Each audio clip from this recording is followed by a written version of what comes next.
until reminded of it somewhat later in this tale. Aside from the pre-med, the three of us became pals in the manner of students, deeply but provisionally. We all understood that school was not real life. This was perhaps unusual at the time, the waning days of the great patriarchy, and there was still floating around in the air the notion that this experience would mark one forever, that one would always be a Columbia man. This none of us bought, which is what pulled us together as a group, because it would have been hard to find three young louts with less in common. Slotsky's parents only appeared at graduation, and I sensed that he might have excluded them then, had he been able. They were actual refugees from Hitler, with dense accents, almost parodically overdressed, noisy and vulgar. Mr. S. had made a modest pile as a soft drink distributor and loudly wondered what items of the college's property his money had paid for. They seemed, to my eye, oblivious to their beloved college boys' desire to stay as far away from them as possible, indeed to be mistaken, by reason of dress, speech, and comportment, for another scion of Charles P. Wilmot, Sr.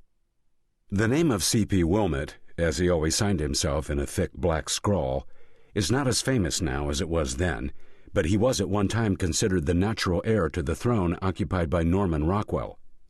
He'd made a rep as a combat artist during the war and had flourished as a delineator of American life in the mass circulation magazines of the 50s.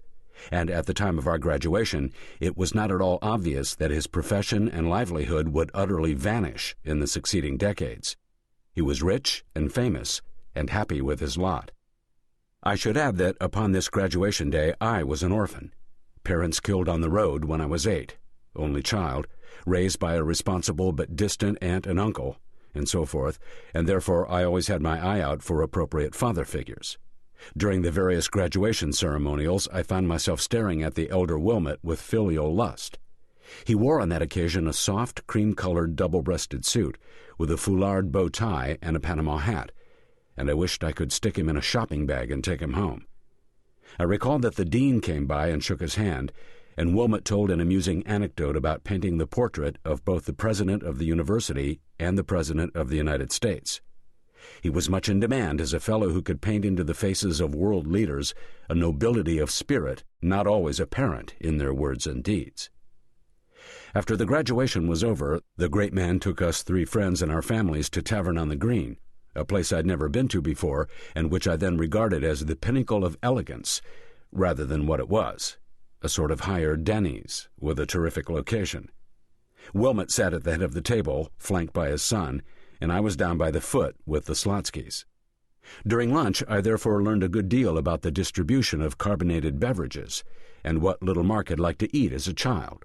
But what I chiefly recall about the afternoon, and it's amazing I can recall anything, so generously flowed the champagne, was the senior Wilmot's voice, rising witty and mellow above the restaurantish murmur and clink, the laughter of the company, and once, the sight of Chaz's face, illumined by a chance bar of sunlight from the park outside, and its expression as he regarded his father, a look that combined worship and loathing in equal measure.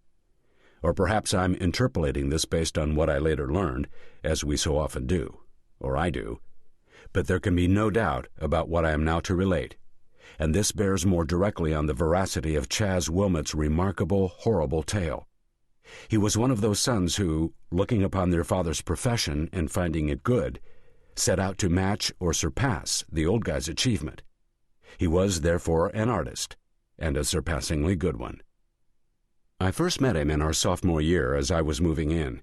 He happened to be going out while I was struggling up the filthy marble stairs with an enormous suitcase and an overfull grocery carton, and with hardly a word he pitched right in and helped me with my things, and afterward invited me into his place for a drink, which was not beer, as I had expected, but a Gibson, made in a chrome shaker and served in a chilled stemmed glass. My first ever, and it went to my head, as did the appearance somewhat later that afternoon of a lovely girl who removed all her clothes so that Chaz could paint her. I was reasonably experienced in that area for an undergraduate, but this was for me a new and expansive level of the louche, Gibsons and naked girls in the broad light of day. After she was gone, Chaz showed me his work. His room had the street